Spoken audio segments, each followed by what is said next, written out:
Hello students, अभी हमने पिछले वीडियो में प्रायिकता पढ़ी थी। आज हम नई एक्सरसाइज चालू करने जा रहे हैं। उसको शुरू करने से पहले मैं आपको ये बोल देता हूँ, आप इस चैनल को, हमारे एजुकेशन प्लस चैनल को लाइक करें, सब्सक्राइब करें और ज़्यादा से ज़्यादा इसको शेयर करें, जिससे हमारी जो वीडियोज़ हैं वो आप तक पहुँचे जल्दी से जल्दी और आपको पढ़ने में उतनी ज़्यादा आसानी हो। आज हम कॉन्सेप्ट में ट्रिग्नोमेट्री की बात करते हैं, जिसे हम बोलते हैं त्रिकोणमिति।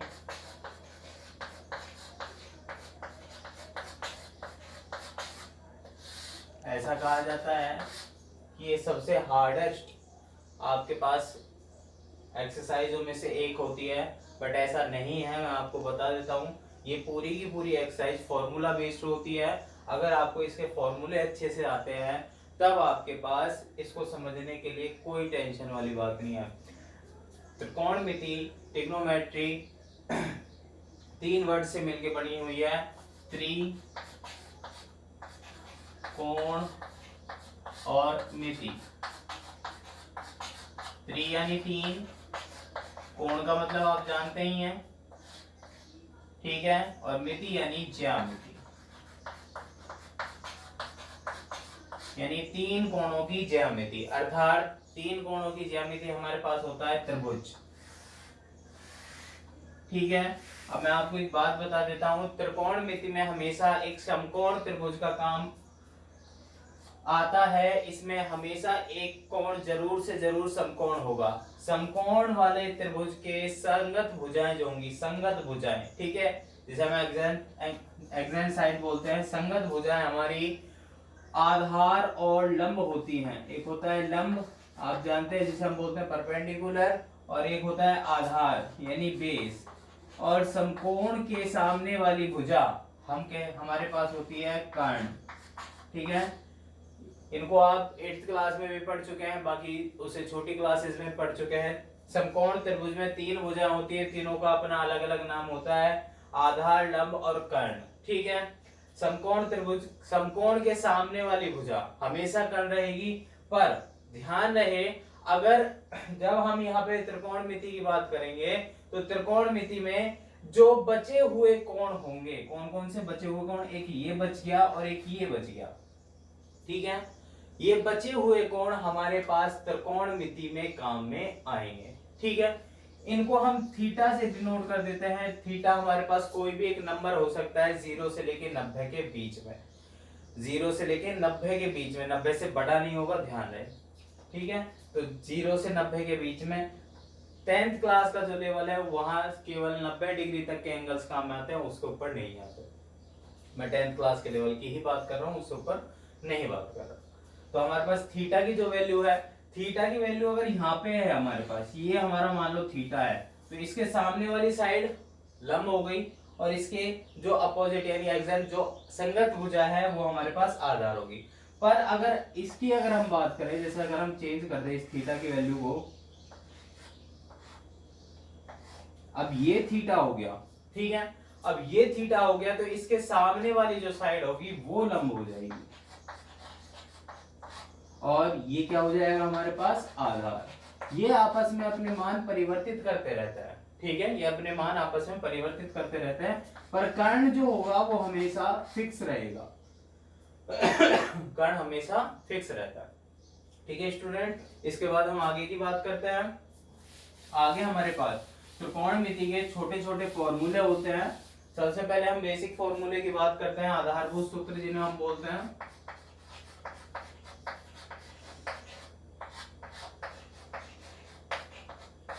ठीक है, हमारे पास एक छोटी सी ट्रिक बना रखी है हमने, लाल बटे कक्का। ये हमारी एक छोटी सी ट्रिक होती है। यहाँ पर L डिनोट करता है लंब को, A डिनोट करता है आधार को और K डिनोट करता है कर्ण को, ठीक है स्टूडेंट्स। L डिनोट लंब को करता है, A आधार को डिनोट करता है, K कर्ण को डिनोट करता है। यहाँ पर हमारे पास इसके आधारभूत सूत्र होते हैं। त्रिकोणमिति के 6 अनुपात होते हैं। कितने? त्रिकोणमिति के 6 अनुपात होते हैं। 6 अनुपात हमारे पास होते हैं। एक होता है साइन थीटा, एक कॉस, टेन, कॉट, sec और cosec, ये हमारे पास होता है। ठीक है, ये हमारे पास होता है। देखिए एक बार फिर से मैं लिखने जा रहा हूं। हमारे पास 6 अनुपात है, एक साइन, कॉस, टेन, कॉट, सेक, कोसेक। ठीक है, जैसे मैंने आपको अभी बताया था, लाल बटे में कक्का, इन सबको मिला के एक फॉर्मूला बनता है। फॉर्मूला किस तरीके से है? सबसे पहले हम प्रथम अनुपात के बारे में बात करें साइन के लिए, तो साइन थीटा, थीटा की वैल्यू हमें नहीं पता, कुछ भी हो सकती है, तो साइन थीटा बराबर हमारे पास हो जाएगा L बटा A। तो L किसको डिनोट करता है? लंब को। ठीक है, A किसको डिनोट करता है? आधार को। तो यानी ये क्या मान हो गया हमारे पास? आधार लंब बटे आधार, ये हमारे पास पहली वैल्यू होती है। ठीक है, ऐसे हमारे पास दूसरी वैल्यू होती है कॉस, कॉस थीटा, वही थीटा की वैल्यू हम अननोन लेकर चल रहे हैं, तो कॉस थीटा। तो पहली वैल्यू हम यूज कर चुके हैं, अब दूसरी वैल्यू लेंगे, तो दूसरी वैल्यू हमारे पास हो गई a बटा k। तो a किसको डिनोट करता है? आधार को, और k किसको डिनोट करता है? कर्ण को। आधार बटे में कर्ण। इसी तरीके से तीसरा जो हमारा मान होगा वो होगा टेन थीटा, यानी ये बच गया हमारे पास लंब बटे में आधार। तो लंब हमारे पास और बटे में आधार। ठीक है, अब बची हुई जो वैल्यूज है, ठीक है, अब हमारे पास क्या बच गया? कॉट, सेक और कोसेक। कॉट, टेन का जो अपोजिट यानी उल्टा जो होगा, उल्टा मान, वो होगा हमारे पास कॉट। तो हम चौथे के लिए बात करें, कॉट थीटा बराबर हमारे पास हो जाएगा, थीटा की वैल्यू कुछ भी हो सकती है, A B C, unknown value कुछ भी। ठीक है ना, फिलहाल मैं यहाँ थीटा लेके चल रहा हूँ, और कुछ भी ले सकता है। तो कॉट थीटा बराबर हमारे पास हो जाएगा आधार बटे में लंब, यानी आधार आपके पास हो गया बटे में लंब। ठीक है, ये किसका उल्टा हो गया? टेन का। कॉस का उल्टा आपके पास होता है सेक, तो सेक थीटा बराबर आपके पास हो जाएगा देखिए कॉस का उल्टा क्या हो जाएगा? k बटे a, यानी k बटे में a। तो k क्या है हमारे पास? कर्ण, और a क्या है हमारे पास? आधार। ठीक है, और इसके बाद हम बात करें, एक ही बच गया, पहले का उल्टा कौन सा हो जाएगा? छठा, यानी कोसेक थीटा। तो कोसेक थीटा बराबर हमारे पास हो जाएगा k बटे l, यानी कर्ण बटे में लंब। ठीक है, ये त्रिकोणमिति के आधारभूत सूत्र है, बेसिक फॉर्मूलाज, जिन्हें हमको नोट करना है। आप इनको नोट कीजिए फटाक दिनीसी।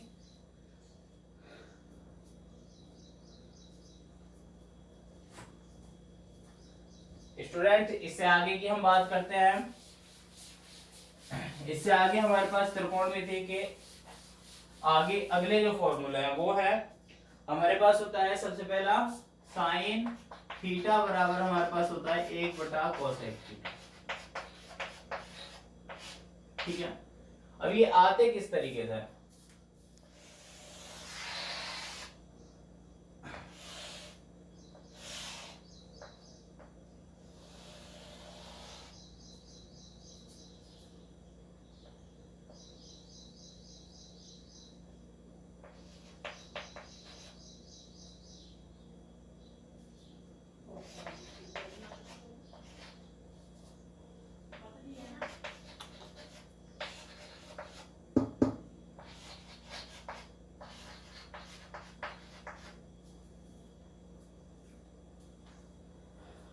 देखिए एक बार फिर से ध्यान देंगे, फिर से इसको मैं बनाने जा रहा हूं।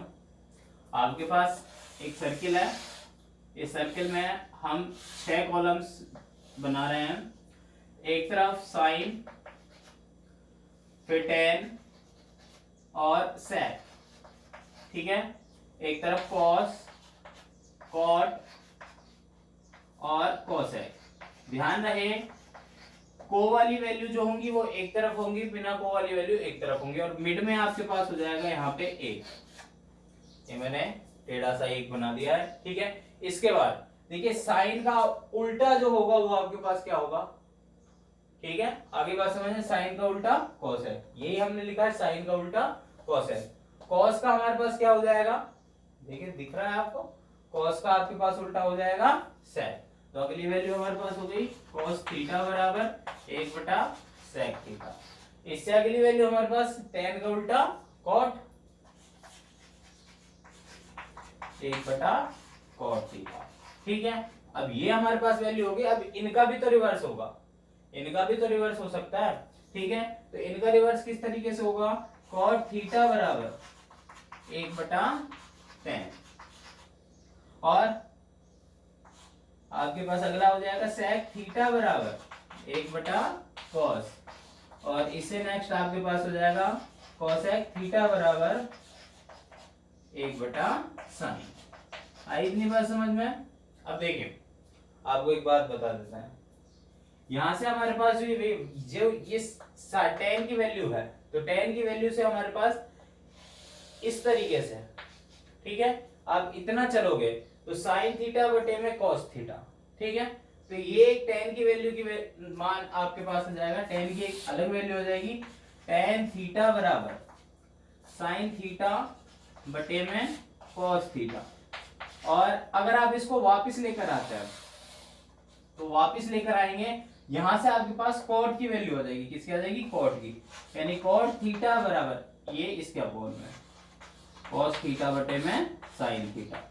इसी तरीके से अगर आप आगे बढ़ते हैं इधर की तरफ, तो अब आपके पास क्या हो जाएगा, टेन थीटा बराबर सेक थीटा बटे में कोसेक थीटा, और वापस आएंगे तो आपके पास हो जाएगा कोसेक थीटा बटे में सेक थीटा। ज्यादातर वैल्यूज हमारे पास यही काम में आती हैं, तो इन्हें नोट डाउन कीजिए, उसके बाद हम आगे बात करते हैं। देखिए स्टूडेंट्स, आगे हमारे पास त्रिकोणमिति के लिए एक टेबल होती है जिसमें आपके पास 6 अनुपात थीटा के और उनके विभिन्न मानों पर इनकी वैल्यूज होंगी, यानी थीटा के जो मान है वो इधर चलेंगे और वैल्यूज इधर, यानी सबसे पहले आपके पास होता है साइन थीटा और इनके मानों की संख्या 0 डिग्री, 30 डिग्री पर इसका क्या मान होगा, 45 डिग्री पर इसका क्या मान होगा, 60 डिग्री पर इसका क्या मान होगा, और अंत में 90 डिग्री पर इसका क्या मान होगा, ठीक है। तो अब हमारे पास सबसे पहले हमको साइन की वैल्यूज याद होनी चाहिए, हम आपको बताते हैं। तो साइन की पहली वैल्यू हम लिख रहे हैं, तो साइन का जो पहली वैल्यू आपके पास होती है, इनको आप 0 की वैल्यू 0 होती है, ठीक है। 30 की वैल्यू हाफ होती है 1/2, ठीक है। 45 की वैल्यू 1/√2, साइन 60 की वैल्यू √3/2, और साइन 90 की वैल्यू आपके पास होती है 1, ठीक है। ये वैल्यूज आपको याद होनी चाहिए। इसके बाद जो आगे आपके पास टेबल है वो अपने आप बनती हुई आ जाएगी, जैसे कैसे, अब हम बात करें कॉस थीटा की, तो कॉस थीटा की वैल्यू साइन का उल्टा वाला वर्जन होता है, किस तरीके से, जैसे 90 की वैल्यू 0 में, 60 की वैल्यू 30 में, 45 की 45 में, 30 की 60 में, और 0 की 90 में। देखिए किस तरीके से, पीछे से वैल्यू लिखना स्टार्ट कीजिए, ठीक है, 1 आ गया, फिर √3/2, फिर ये एज इट इज आ जाएगा, ये इधर आ जाएगा 1/2, और लास्ट में आ जाएगा 0, ठीक है। इसके बाद करें हम tan की बात, तो tan के लिए आपने एक फॉर्मूला पढ़ा था अभी थोड़ी देर पहले, आपके पास था tan थीटा बराबर साइन थीटा अपोन में cos थीटा, यानी साइन और cos की वैल्यूओं को आपस में अपोन में रखकर, ठीक है, हम वैल्यू फाइंड कर सकते हैं। तो 0/1, 0 में किसी भी डिजिट का हम डिवाइड करेंगे तो क्या आएगा, 0। इन दोनों को एक दूसरे के अपोन में रखा तो 2 से 2 कैंसिल आउट हो गया, ऊपर 1 बच गया, अपोन में बच गया √3। इसी तरीके से इन दोनों को हम करते हैं तो 1 ओनली 1 बचेगा, √2 से √2 कैंसिल आउट हो जाएगा। ऐसे इन दोनों को कैंसिल आउट करते हैं तो √3, और ये हो जाएगा इन्फिनिटी। इन्फिनिटी से मतलब अपरिभाषित, इसकी कोई वैल्यू नहीं होती। इसके बाद हमारे पास होता है कॉट, कॉट के लिए जो वैल्यू है उसे इस तरीके से उल्टा करके लिख देना है, पहले अपरिभाषित रूप, फिर √3, फिर 1, फिर 1/√3, और उसके बाद 1। सॉरी 0। इसकी सेक की वैल्यू हमारे पास कॉस का जो होगा वो रेसिप्रोकल यानी व्युत्क्रम होगा। व्युत्क्रम से मतलब इसको पलट कर लिखना है। तो 1 को आप अपॉन में करेंगे तो इसकी वैल्यू 1 ही आ जाएगी। इसको आप उल्टा करेंगे 2/√3, इसको आप उल्टा करेंगे तो √2/1 यानी √2, इसको उल्टा करेंगे तो 2 और ये हो गया आपके पास इन्फिनिटी। ठीक है। अब जब हमारे पास एक वैल्यू बच गई लास्ट वाली कोसेक वाली, तो कोसेक की वैल्यू आप दो तरीके से निकाल सकते हैं, चाहे साइन का रेसिप्रोकल यानी व्युत्क्रम करके, चाहे सेक के मानों को उल्टा लिख कर। तो हमारे पास पहली वैल्यू आ गई इन्फिनिटी, फिर 2/2, 2/√3 और 1। ये हमारे पास लास्ट वैल्यूज होती हैं। ठीक है। ये ट्रिग्नोमेट्री की टेबल है जिससे हम अलग अलग तरह की वैल्यूज की साइन के लिए, कॉस के लिए, टेन के लिए, कॉट के लिए, सेक के लिए, कोसेक के लिए वैल्यूज फाइंड करेंगे। हमको सवाल मिलेंगे, उनके अंदर इनकी वैल्यू हम पुट करके आंसर्स फाइंड करेंगे। ठीक है स्टूडेंट्स।